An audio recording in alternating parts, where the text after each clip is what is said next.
അഴിമതിക്കാര്യത്തിൽ തദ്ദേശ സ്ഥാപനങ്ങളാണ് ഏറ്റവും മുൻപന്തിയിലെന്ന ദുഷ്പേര നിലനിൽക്കെയാണ് സാമ്പത്തിക വർഷത്തിന്റെ അവസാനമായ മാർച്ച് മാസത്തിൽ വിജിലൻസ് ഉദ്യോഗസ്ഥരെ പഞ്ചായത്തുകളിൽ അന്വേഷണം നടത്തുന്നതിൽ നിന്ന് തടയണമെന്നാവശ്യപ്പെട്ട് മന്ത്രി കെ.ടി. ജലീൽ മുഖ്യമന്ത്രിക്ക് പരാതി നൽകിയത്. തദ്ദേശ സ്ഥാപനങ്ങളിലെ അഴിമതി തടയാൻ എല്ലാ നടപടിയുമെടുക്കുമെന്ന മന്ത്രിയുടെ പ്രഖ്യാപനത്തിലെ ആത്മാർത്ഥതയെ തന്നെ ചോദ്യം ചെയ്യുന്നതാണ് വിജിലൻസിനെ ഒഴിവാക്കണമെന്ന ഈ പരാതിയുടെ പകർപ്പാണിത്. വിജിലൻസിന് രേഖകൾ നൽകാനും നിർദ്ദേശങ്ങൾ പാലിക്കാനും പഞ്ചായത്ത് ജീവനക്കാർ നിർബന്ധിതരാകുമ്പോൾ പദ്ധതി പ്രവർത്തനങ്ങളിൽ ശ്രദ്ധിക്കാനാവില്ലെന്ന് മുഖ്യമന്ത്രിക്ക് നൽകിയ പരാതിയിൽ മന്ത്രി ചൂണ്ടിക്കാട്ടുന്നു.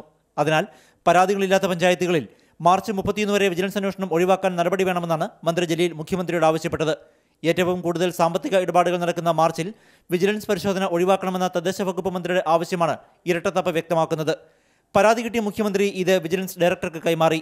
തദ്ദേശ സ്ഥാപനങ്ങളിലെ അപേക്ഷാഫലങ്ങൾ ലളിതമാക്കുക, കരാറുകാർക്കും ഇടപാടുകാർക്കും പേയ്മെന്റ് ഏർപ്പെടുത്തുക, തദ്ദേശ സ്ഥാപന ജനപ്രതിനിധികൾക്ക് പ്രവർത്തന മാർഗ്ഗരേഖ നിശ്ചയിക്കുക തുടങ്ങി അഴിമതി കുറയ്ക്കാനായി ഒട്ടേറെ മാർഗ്ഗനിർദ്ദേശങ്ങൾ വിജിലൻസ് നിർദ്ദേശിച്ചിരിക്കെയാണ് തദ്ദേശ സ്ഥാപനങ്ങളിൽ വിജിലൻസ് കടക്കാതിരിക്കാൻ നടപടി വേണമെന്ന് വകുപ്പ് മന്ത്രി മുഖ്യമന്ത്രിയോട് ആവശ്യപ്പെട്ടത്.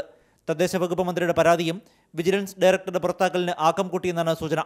Pradeep Joseph, Mathrubhumi news, Kochi.